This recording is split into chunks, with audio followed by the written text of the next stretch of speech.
असंभव कुछ नहीं होता दोस्त, ये परिकल्पनाएं हैं खाली। और मैं आज तो आपको बहुत ईमानदारी से और 12 साल के तजुर्बे का निचोड़ निकाल के बता सकता हूं कि इस दुनिया में असंभव नाम का कोई शब्द होता ही नहीं है। इंसान कभी भी चंद्रमा पर नहीं पहुंच सकता, पृथ्वी विज्ञान की अधिकतम सीमा है।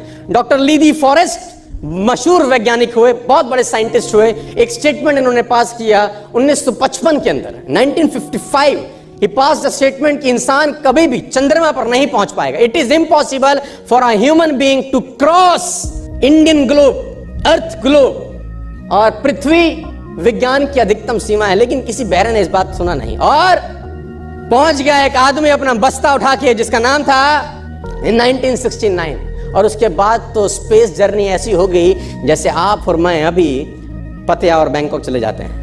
लॉर्ड केल्विन बहुत बड़े साइंटिस्ट हुए, उनका स्टेटमेंट आया कि सिर्फ पक्षी उड़ान भर सकते हैं, हवा से भारी मशीन का उड़ान भरना असंभव है। इट इज इम्पॉसिबल कि हवा से कुछ भी भारा हो और वो उड़ सके, क्योंकि ग्रेविटी उसको गिरा देगा। लेकिन तमाचा मारा इन लोगों ने, तमाचा मारा और लिख के दिया कि हमने साइकिल के स्पेयर पार्ट से इंसानों को पक्षी बना दिया।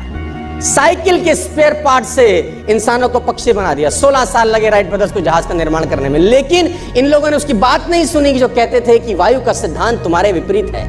ये बात भंवरे को कही जाती थी कि भंवरा वायु के सिद्धांत के कारण कभी जीवन मोड़ नहीं सकता, क्योंकि उसके पंख उसके शरीर से हल्के रहते हैं। लेकिन भंवरा साला किसी स्कूल में गया नहीं आज तक। माई doctor told me I will never walk again.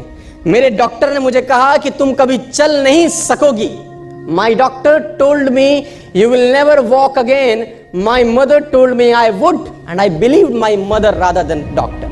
Wilma Rudolph एक ऐसी एथलीट हुई जिनको पोलियो था,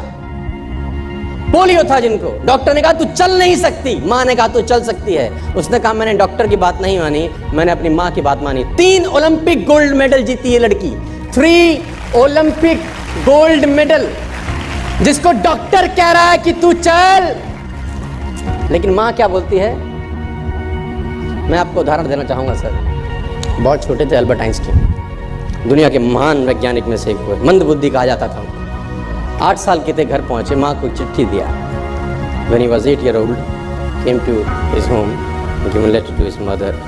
मां को एक चिट्ठी दिया, मां ने वो चिट्ठी पढ़ा, 8 साल के थे, और चिट्ठी में प्रिंसिपल का खत था, उसकी मां का नाम। प्रिंसिपल ने ये लिख के भेजा कि आपका बच्चा विलक्षण प्रतिभा का धनी है, ग्रेट पावर है इसके, क्योंकि बहुत बड़े साइंटिस्ट बने, बड़े हो गए। मंद बुद्धि बचपन में समझा जाता था, आपका बच्चा विलक्षण प्रतिभा का धनी है, इसके अंदर असीम संभावनाएं हैं। तो हमारा स्कूल, हमारी मैनेजमेंट, हमारी फैकल्टी, हमारा टीचर इस लायक नहीं है कि हम आपके बच्चे को अच्छी शिक्षा दे सकें। तो it's better for you to take care of your son. आप अपने बच्चों को अपने घर में पढ़ाइए, हम लायक नहीं है कि आपके बच्चे को पढ़ा सके। और उसकी माँ ने पढ़ते पढ़ते आंखों में आंसू ले आई और उसने बच्चे को कहा कल से तो स्कूल नहीं जाएगा, मैं तेरी परवरिश घर पे करूँगी, क्योंकि तेरा टीचर तुझे इस लायक नहीं समझता। मतलब वो अपने आप को इस लायक नहीं समझते। बच्चा खुश हुआ, मोटिवेट हो गया और लग गया। उसकी माँ का निधन हो गया और अल्बर्ट आइंस्टीन बहुत बड़े साइंटिस्ट हो गए।